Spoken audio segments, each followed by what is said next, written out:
My cross-country coach, Salamon Gonzales, said something to me every day to make sure that I kicked the other team's ass and I gave every race I ran 110%. This saying was drilled into my head every day for 4 years. Do your damn job. This one saying gave me the determination I needed to get through high school, all my races, and even now in college, I repeat the same saying whenever I'm feeling weak or like giving up. His motivation did not just come from his words, but also his own self-determination. He grew up in Pecos, New Mexico, surrounded by a reckless environment, but made it out on the right side because of his coaches. This made him want to become a coach himself and influence his athletes as he was influenced. As a child, he was the same generous person he is today, even though he didn't come from one of the best places in New Mexico. Pecos is a small town where farm life is very common. My coach lived on a mini farm with horses, cows, pigs, goats, and rabbits. He helped out with the outdoor chores and this kept him busy so he did not fall into the traps of Pecos. Another way he stayed out of trouble was playing sports, from second grade to graduation. He says growing up in Pecos was tough. There were a lot of bad influences. Lots of people drank alcohol at a young age. My mother was sure that I knew the importance of education and good character. Unfortunately, his brother did not choose the same lifestyles as he did and got involved with the wrong people. He was arrested for drugs and still struggles with his addiction, but no longer deals.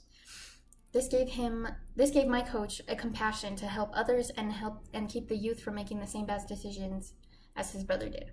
After high school, he attended his mom's alma mater, New Mexico Highlands University. He started off as a math major, but ended up with a major in elementary education and a minor in social studies for the secondary classroom. And in May 2020, he will receive his master's degree for New Mexico University Highlands Rio Rancho in educational leadership.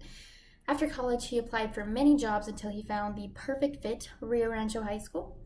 And by some fortunate luck, my mom worked there as well, and she decided to coach alongside Sal. This is when I first met my future cross-country coach, and I knew he would make a significant role in my life. I was about, I want to say, probably 7 years old when I first met him. Growing up, I played many sports, basketball, soccer, volleyball, but the most fun I had was going to cross-country practice with my mom after elementary school and running with her athletes. In middle school, I was at the age when I didn't really listen to my mom so much, and when she threw me into track, I did not take it seriously. But I soon grew to love it, and I decided to run cross country in high school, and this was the best decision I ever made. I was reunited with my favorite coach, Coach Gonzales, and he kept me on top of my grades and helped me love school as much as I love running. After running for him for a couple years, there was another saying that was drilled into my head.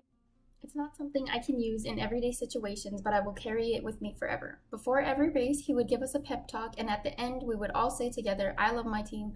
Nobody is tougher than me."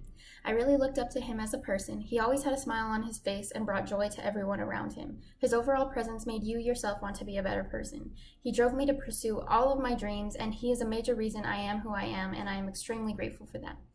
He wanted to give you all a piece of advice to help you get through college, find balance, have fun, but make sure that you find times to study. If I could go back in time, I would have studied and ran more, a lot more, and I would have partied less. His compassion for others, along with his devotion to influence the youth, made him the perfect teacher, an excellent coach, and my hero.